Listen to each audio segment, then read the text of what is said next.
യുഎയിൽ പെയ്ത അതിശക്തമായ മഴയുടെ പ്രതിസന്ധികൾക്കിടയിലും കർമ്മനിരതരായി അതിർത്തി ഉദ്യോഗസ്ഥർ. ദുബായിലുള്ള കരവ്യോമ നാവിക അതിർത്തികളിലെ ഉദ്യോഗസ്ഥർ പ്രതിസന്ധി വേളയിലും മികച്ച സേവന മികവാണ് കാഴ്ചവെച്ചത്. ഏപ്രിൽ 15, 16, 17 തീയതികളിൽ ദുബായ് വിമാനത്താവളങ്ങളിലും ഹത്ത അതിർത്തിയിലും സീപോർട്ടിലും കൂടി 4,01,947 പേരുടെ യാത്രാ നടപടികൾ പൂർത്തിയാക്കി നൽകി. കാലാവസ്ഥാ പ്രതിസന്ധിക്കിടയിലും ഉദ്യോഗസ്ഥർ സദാസമയം സേവന സന്നദ്ധരായി.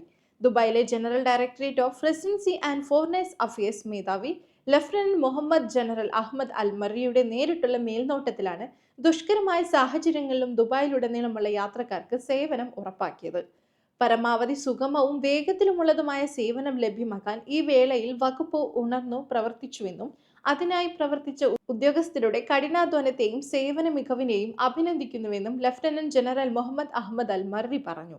അർപ്പണബോധത്തോടെയും സ്ഥിരോത്സാഹത്തോടെയും വകുപ്പ് പ്രയത്നിച്ചതിനാൽ എയർപോർട്ട് കര തുറമുഖം ടീം ഏപ്രിൽ 15, 16, 17 തീയതികളിൽ മൊത്തം 4,01,947 യാത്രക്കാർക്ക് ഉയർന്ന നിലവാരമുള്ള സേവനങ്ങൾ നൽകിയെന്ന് അദ്ദേഹം വ്യക്തമാക്കി.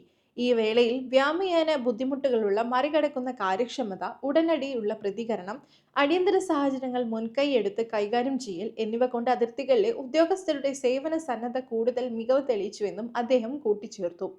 പൊതുസേവന ലക്ഷ്യങ്ങൾ കൈവരിക്കുന്നതിലും യാത്രക്കാരുടെ സംതൃപ്തി നിലവാരം ഉയർത്തുന്നതിലും പങ്കാളികളാകുന്ന സഹകരണത്തിലൂടെയും ഏകോപനത്തിലൂടെയും വർക്കിംഗ് ടീം നടത്തുന്ന മഹത്തായ പരിശ്രമങ്ങൾക്ക് ലഫ്റ്റനന്റ് ജനറൽ മുഹമ്മദ് അഹമ്മദ് അൽ മറി തന്റെ അഭിനന്ദനവും നന്ദിയും അറിയിച്ചു.